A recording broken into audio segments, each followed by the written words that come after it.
Today, we're going to decode a really powerful tool that is, and I mean this literally, shaping Mumbai's skyline, one building at a time. We are talking about Transferable Development Rights, or TDR, and we're getting our info straight from the source, the city's official rulebook, the Development Control and Promotion Regulation 2034. So let's just start with this one massive question. Think about it. In a city as packed as Mumbai, where every single square foot is accounted for, how does the government get its hands on private land for things we all need, like a park or a school or a wider road? The answer is pretty clever.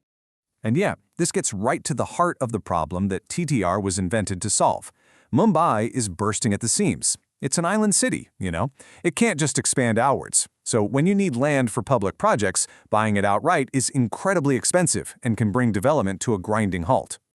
Okay, so here's our game plan. First, we'll break down what TDR actually is. Then, we'll look at how these rights are created in the first place. After that, we'll get into the nitty-gritty rules for using them. And finally, we'll connect all the dots to see how this system is really changing the face of the city. So let's get right into it. What is this big idea? At its core, TDR is a pretty ingenious workaround for that space problem we were just talking about.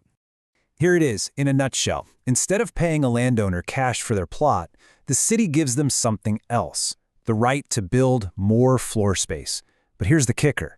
That right can be used somewhere else entirely. It essentially turns the potential to build into a tradable good.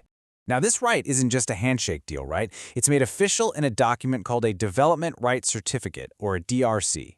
The best way to think about it is like a certified development coupon that's issued by the municipal commissioner. It spells out exactly how many extra square meters you're allowed to build. And this is the real game changer.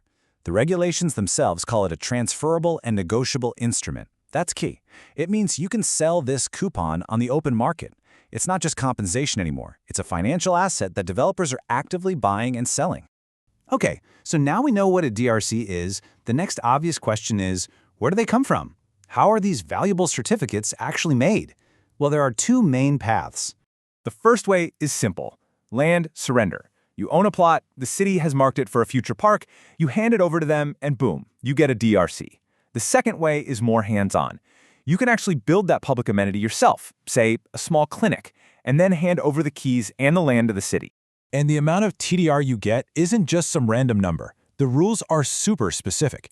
If you surrender land in the super dense island city, you get a bigger reward. TDR worth 2.5 times your land area. In the suburbs, it's a bit less, at 2 times the area. It's all about incentivizing land surrender where it's needed most.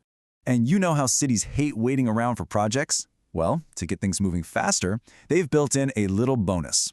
If you surrender your land quickly within the first couple of years, you get extra TDR. It's a pretty smart way to get those public projects off the ground sooner rather than later. Now, if you go the route of building the amenity yourself, the math is different. The TDR you get is calculated to cover both the value of your land and the money you spent on construction. It's all based on official government rates, so it's meant to be a fair reimbursement for your effort and expense. All right, so the development coupon is out there. The original landowner has probably sold it to a developer.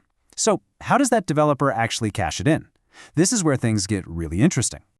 This is where the transferable part really comes to life.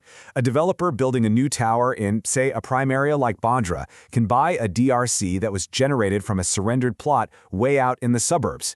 They then use that DRC to get permission to add extra floors to their tower, building way beyond the normal limit. But hold on, it's not a simple one-for-one swap. The system uses this indexation formula to keep things balanced. It basically adjusts the value of the TDR based on the property rates of where it came from versus where it's going. Let's make this real. So, if you move TDR from a less expensive area to a much more expensive one, its power gets reduced. As you can see here, your 100 square meters of TDR might only let you build 50 extra square meters. This prevents the system from going wild and creating way too much density in the most valuable parts of the city. And crucially, it's not a free-for-all. You can't just use this TDR anywhere you want. The rules explicitly forbid using it in environmentally sensitive areas, like along the coast or near important defense sites. It's a way of protecting the city's most vulnerable or critical zones from overdevelopment. There's also this one rule that is just pure common sense. The amount of TDR you can pile onto a project is directly tied to how wide the road is in front of it. It makes perfect sense, right? You can only build taller, denser buildings where the infrastructure can actually support all the extra people and cars. Okay, let's zoom out for a second. We've been deep in the details of rules and formulas. What does all of this mean for Mumbai as a whole? How do all these individual deals actually come together to shape the city?